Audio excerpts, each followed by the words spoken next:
behavior model call for March 23rd. And what I'm showing, what I hope you can see on the screen is the notes from last time in the YouTube video link.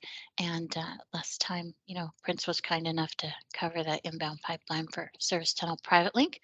And I think today, first thing off, I think we have Marian, if he would like to cover some more Service Tunnel Private Link items out of PR 308. Is that right, Marian? Yes, so there's pull request 308, which is about Service Tunnel. I'll pull it So up let's here. cover that one. Okay. Do you want to present or do you want me to? Yeah, of course, I will present this one. You will? Okay, let's do it.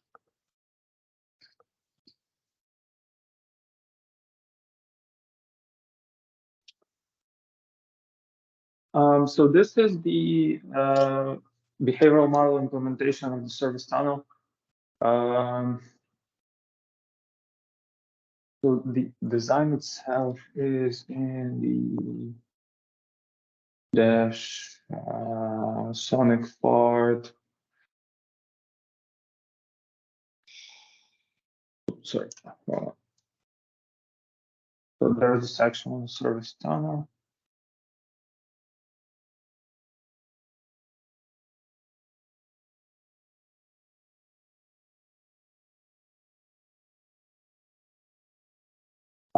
So Service Tunnel from the data plane point of view, it is an extension to the routing table.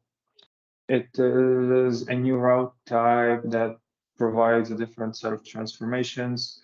So there's a bunch of fields related to that available in the route.pm table. And there are also examples over in the example section below VNet to VNet. There's a Service Tunnel, how it is configured. So you can see the familiar dash route table, of course, the same key ENI plus prefix, but this time we do a different set of transformations, which is more looks like a net that requires changing overlay along with the underlay. So this one has more details on the transformations. So pull request has the changes to the behavioral model. So there is a bunch of different different changes that went into it. Some of them are related to general infrastructure more than to Service Tunnel. So for example, we have Christina, is that your dog? Yeah, I'm muting, sorry. Yeah, thanks. So there is stuff added like NVGRE, NCAP for doing the Service Tunnel. So this is kind of copy of the extent NCAP, but for the different header type. So headers include NVGRE now. Reason being that according to the use case, is that by the way, so the Service Tunnel is a tunnel which has two endpoints. One endpoint is on the dash device. Second endpoint is somewhere else on the receiving side of the service, which is being terminated at the load balancer or something like that. So we're implementing our side of this tunnel. So the connection will be originated only for Service Tunnel only in the outbound, but then established in both ways. So that's what we have, the NCAP for, and then there are parts of the pipeline. So let's start with the entry point that where the service tunnel begins. So as I said, this is a new routing type. So you can see that we're adding that to the routing table. We add a new action along with VNet, VNet direct direct, and drop there as route service tunnel. So this is this action. It's quite large because, as I said, we have transformations for overlay and underlay. So there's parameters for overlay, like dip and dip mask, SIP and SIP mask. So it's a little bit more flexible than you would see in Sonic design because Sonic just does the current use case where we have 32 bits masked out always, but here it allows for any mask, and this will be valid also for private link. So these are the first parameters. Then we have our underlay. Underlay is coming from the route entry. So if in VNet use case, this is on the CA2PA table, so the underlay is different for your destination. So here, the whole prefix goes to one endpoint. So we have both SIP and DIP over here. And also a choice for encapsulation. So there is a new enum value, a new enum type added dash encapsulation. I think it's in headers. Yeah, so we have VXLAN and NVGRE. Plus tunnel key. So the tunnel key is either VXLAN value, VXLAN VNI value, or NVGRE GRE key value. So the set of transformations that we are doing is basically we save the original ones, original overlay destination IP and source IP. And we do service tunnel encoding. I will go into that action separately, but essentially what it does is takes a header and transforms it from V4 header to V6 header. So yeah, so the thing is that for the service tunnel, destination IP in the overlay is not CA, it's already internet routable IP because it's a service, like a public service that is available over the internet as well. So we don't do CA2PA, but we transform them to V6 as described in the Sonic design to add metadata and stuff like that. Yeah, so we have a general function for that. Then underlay, underlay fields, by the way, are optional. Marian, so the CAPA comes after routing. In this case, the transformation from to the overlay dip, right? Does that need to come before or at the time of the CAPA? So there will be no CA2PA lookup in this case. Right. After routing, we go. We have all of the information for the underlay. Okay, so what you're saying is the transformation in the overlay dip happens way before, right? In the pipeline? In the routing. In the routing. Yeah. In the routing table. Okay, So before the CT update for the first packet. Yeah, that's why we in the behavioral model, like the entries, like the old values are remembered or saved for the reverse transformation when the packet comes back. So the CT table needs to know, like, in one direction you're doing this transformation, but in the opposite direction you will need to do transformation back from V6 to V4 to restore original addresses.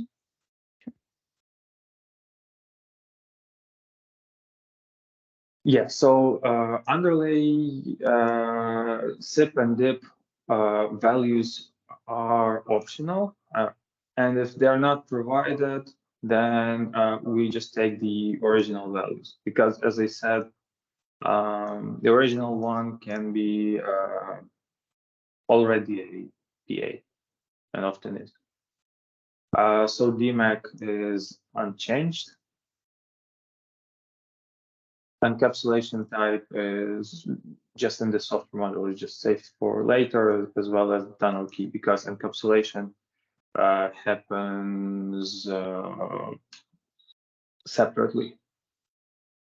It's just due to the limitation of the behavioral model. I will, by the way, I'm not sure if there is such a limitation in the DPDK backend, but here it didn't allow me to express like the encapsulation, which is conditional. If I have VXLAN, then I do VXLAN encap. If dash encapsulation is NVGRE, then I need to do NVGRE encap within this section. So it wasn't simply allowed by the backend. So that's why I split them.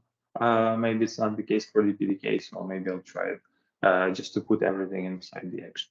So yeah, so as I said, some of the things are moved are done in the control block, primarily the encapsulation based on this parameter provided. We'll do either VXLAN or NVGRE. And after that, as you can see, there is no opposed to what's that?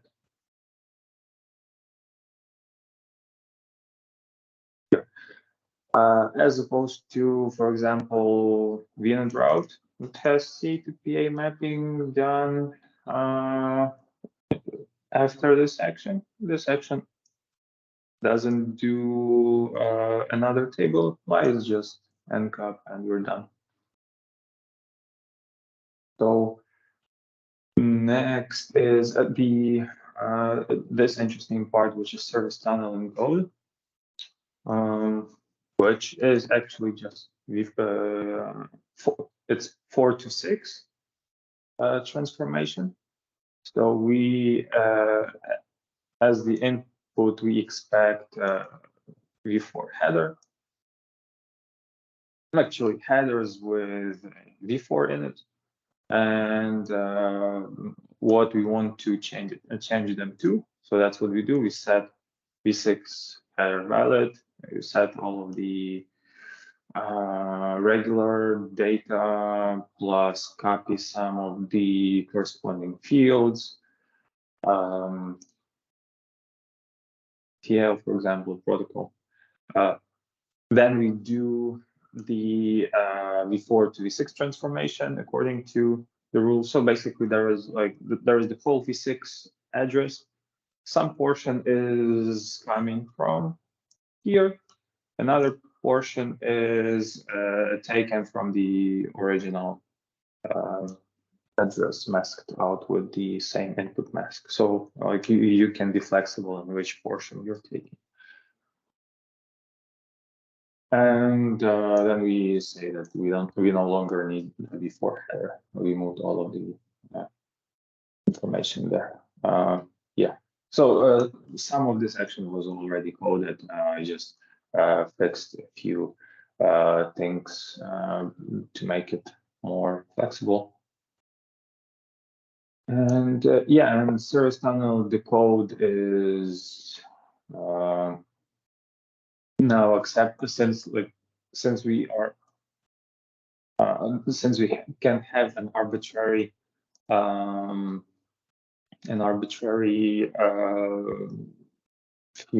fields and masks over here.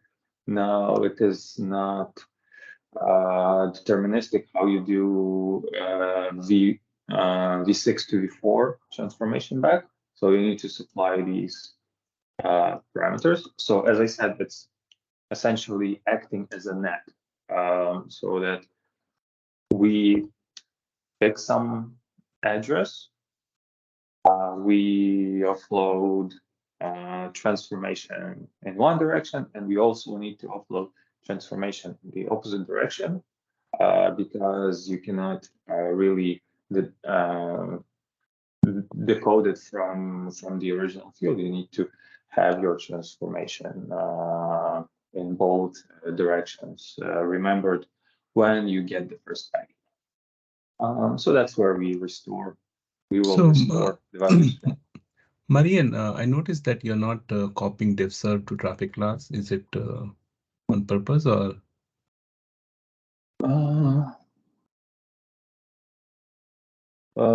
Maybe I just missed it. Yeah, I think you just, yeah, you can just copy it, the traffic class DSCP also. Thanks.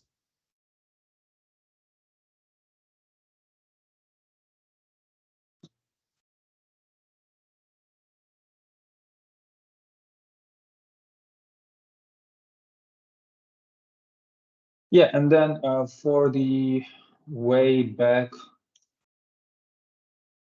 so as I said, we have the outbound. Then for the inbound, we will need to restore all of these.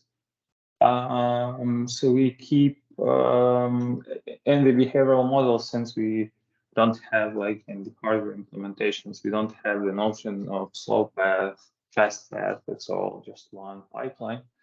So the way to do like what would really be a fast path offload of the opposite direction, we just need to remember some values for the original from the original packet, and then we'll need to restore them whenever we get the packet on the way back. Yeah, so by the way, I'm also writing a test for that to make sure it works. So it would be good to test it with DPDK with connection tracking to see that both directions are working, because service tunnel is slightly trickier. You cannot establish the inbound. So yeah, so for now, without connection tracking, I'll be able to do the outbound, and then we can just put the inbound test under the ifdef until DPDK will be DPDK backend will be able to compile the whole dash pipeline. Yes. Marian, this is Chris. I think there's a missing parenthesis on 53. You got mismatched on line 53 on the right column there. Oh yeah, could be, because I didn't even so this is under ifdef as well. I didn't even compile it, this part. I just took an example from okay. from P4 spec.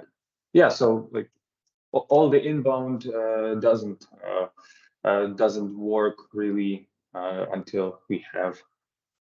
Actually, I can try to compile it at least. You're right. Let me leave this comment so there will be less work for later. Also, I noticed in the pull request, there's merge conflicts, and the CI pipeline hasn't run yet. When do you think we'll get to the point where you can compile it? It compiles for me. I guess that's the problem with the conflicts, right? Problem with the what? The conflicts, like yeah, probably that. Yeah, but my branch alone compiles, so I think that's yeah, I'll fix that. Shouldn't be a big deal. Let's see, where are the checks? So where are you saying the compilation fails? I think it doesn't even try without. It doesn't even try. That's what I mean. It's not running. It's not executing the pipeline. Yeah. But I saw these are minor things again to align with the DPDK backend. Okay. Yeah. Right, and then there is a bunch of infrastructure to generate SAI APIs properly. Yeah, so SAI APIs are relatively straightforward. Let me pull up those.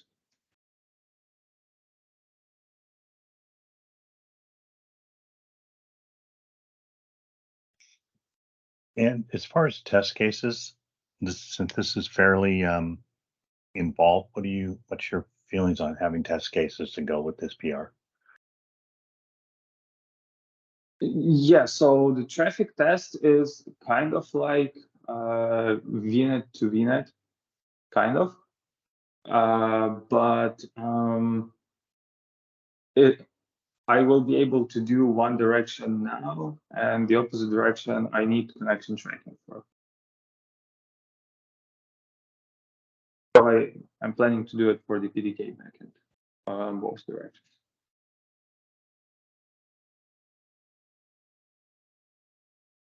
Does that answer your question? Yeah, thanks. Yeah, but actually, I think I will post at least how the packet is supposed to look like in both directions and all that. I can do it right away. Just we won't really test the opposite direction with the packet. We won't expect this packet for now. Yeah, so SAI API generated looks like that. We have the new action type. We have overlay dip mask, sip mask. So that's for the overlay transformation. Underlay, we got two parameters that are optional. By the way, this is the limitation of current API generation because actually these overlay parameters are mandatory. I cannot make them mandatory right now. But I plan to move to the annotations, and then we'll have more flexibility on how we define the parameters, because this information is not really derived from the, let's say, from the signature of the action. It all needs to be put by the person who defines the pipeline. And then for the underlay, we have this time optional, underlay dip, underlay sip, if missing take from overlay, dash encapsulation. So this is kind of a new thing for API generation. It is an enum type. So there is, I added code inside API Gen to generate all the enums that we have. So we have like 2 enums right now. I also fixed their names in the pull request. You can see over here, like metadata has changed, enum name, and so this is direction, and then headers. I think this, yeah. So this one has a new enum. So all of those are now generated over here in case they will be used. So they are not tied to any specific APIs. This is just the types extensions. And the dash encapsulation takes this type. It has a default. And the key for the tunnel U32 value default 0. So that's how the API looks like. So if you will take the example, so these are like the underlay SIP. So underlay deposits is optional. For instance, you won't see it here, so it will be just copied. Those two are values with, let's say this is like a prefix, but with the fixed prefix length. So the prefix length is defined in Sonic, and yeah. So this, and the other two are global and sonic, NVGRE encapsulation type, and key value is over here. So Sai has the ability to provide those values per entry, which is, I believe it will be like closer to how the pipelines usually are defined. We try to avoid global values. We set everything per entry. And yeah, so this is about the API.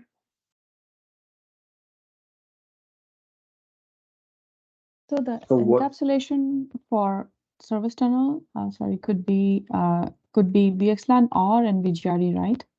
Yeah. Here there are two different encapsulation types in this file. The previous one you showed only showed GRE as the encap type. Previous one, do you recall which one? Just now, the previous file that you just displayed before this file, API? that was probably the behavior model. Behavioral model. So behavioral model has VXLAN and NVGRE. Right. So yeah, the just now previous file that you showed, maybe I'll try to find it and show it here. Okay, because everything is generated from this one, so okay, maybe I missed something. Yeah.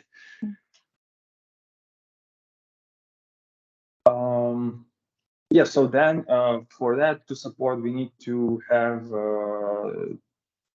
the generation code. So yeah, as you Chris mentioned, we need to start moving away from this like heuristics. Some of it will still be there, like I guess this part, because it's simple moving from one Python dictionary to another Python dictionary. So I don't think there is much to be done there. But stuff like this, like figuring out what is the type and other things for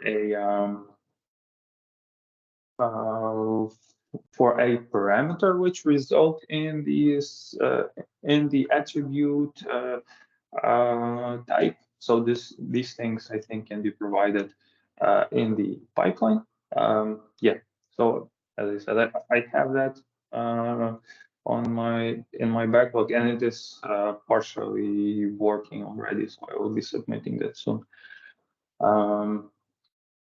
And last thing is templates. So three things is just new function to copy the enum values. It is signed 32-bit value. It's just a copy of set U32. enums. So this is a small template to generate and append enums to the Sai types extensions. Nothing special, just type def of the Sai enum, loop over the members, generate the proper name, and yeah, that's it. And Sai API.h template. Just one small thing is so type will be already added from the type field in the dictionary, but there is a default that is done differently. So default needs to be taken from the enum values. So basically the first value that is supplied there will be taken, and it is copied by the Sai API gen to this default field, so the Sai won't complain.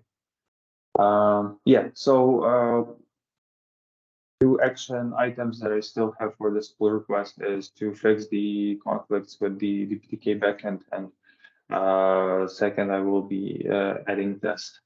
So I already verified that at least transformations work, so I see really a valid packet as expected, parsed properly by TCP dump. Yeah, so I'll add that. That case need to finish the like the comparison of the packet, but generally the transformations themselves look to be working.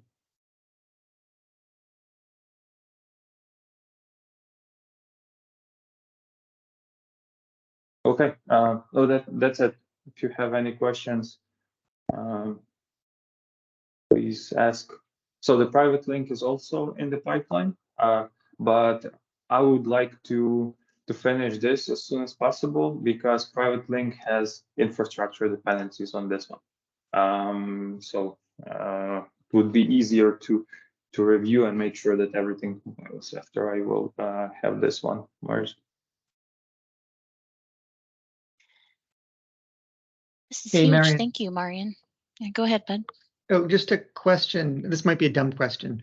On the route result for the service tunnel, there's like the overlay dip and sip, and also some other fields in there, and there are masks in there. Are those true like any bit valid masks, or are those more like prefix lengths? Yes, so I think for service tunnel from the example that I've seen is it's split in two, so it's more like a prefix, but for private link, it acts more like a mask where you can mask out some bits from the original address, something like that. Okay, all right, thanks.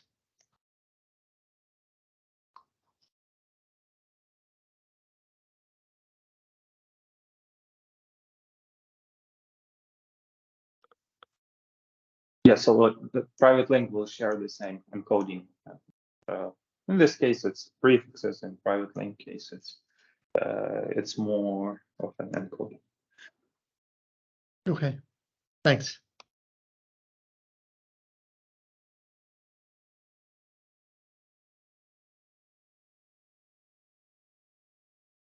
Thank you, Marian.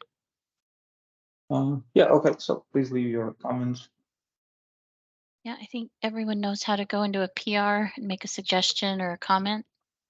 Yeah.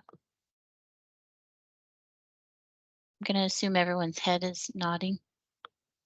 Yeah. Okay. And I'm sharing my screen. The last thing to go over today was, Reshma, did you have a chance to go over, I think we wanted to add you as a reviewer to what Prince talked about last week, PR 341? 341, got it. I remember. Yeah, please. Trying to add me remember in if I quickly. added you. We did. Okay, good. So you're over there. So if you want to take a look, please do. If you don't, that's okay too. So Sure, we'll take a look. And I just also wanted to say that on Monday we discussed. This is about the Baby Hero test. mhm. Current implementation has UDP. I forgot to mention this in the community meeting yesterday, but we can discuss it in the next Wednesday meeting too. Mhm. But the suggestion is to have TCP in the Baby Hero test along with UDP. TCP mainly because we have discussed it mostly in the community all this while. And even if we don't look at all the states, the basic states, SINFIN, and if those are covered, utilizing the TCP state machine in the Baby Hero test, it will help us a lot. Okay. And we don't have Murcha on the call, but I'm sure we can bring it up to him. Chris, can you give him a heads up? Sounds good. Yeah. You don't. Reshma, do you recall if Murcha had any immediate reaction in that meeting? I was there, but I don't remember the exact response. I think he said that TCP has too many states, UDP is simpler. And then when I mentioned we can target few of the TCP main states, that should be sufficient, and he was okay with that. Okay, I'll bring it up to him internally. Thanks for reminding me. I do remember that. I think initially he said, well, we implemented UDP at first just to keep things simple so we get the functionality, the overall test. But yeah, it would probably not be impossible to elaborate a little bit and do some TCP testing. Yeah, that'd be great. Thank you. Okay. And then I think, guys, we'll be back on the every other week schedule after today, unless something incredibly pressing comes up, to make a schedule for next week. So, but if you have anything, reach out to me. Did you guys have anything else before I wrap up this call?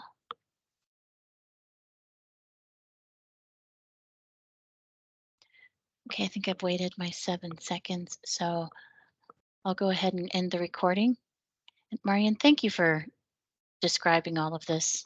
This is a huge one.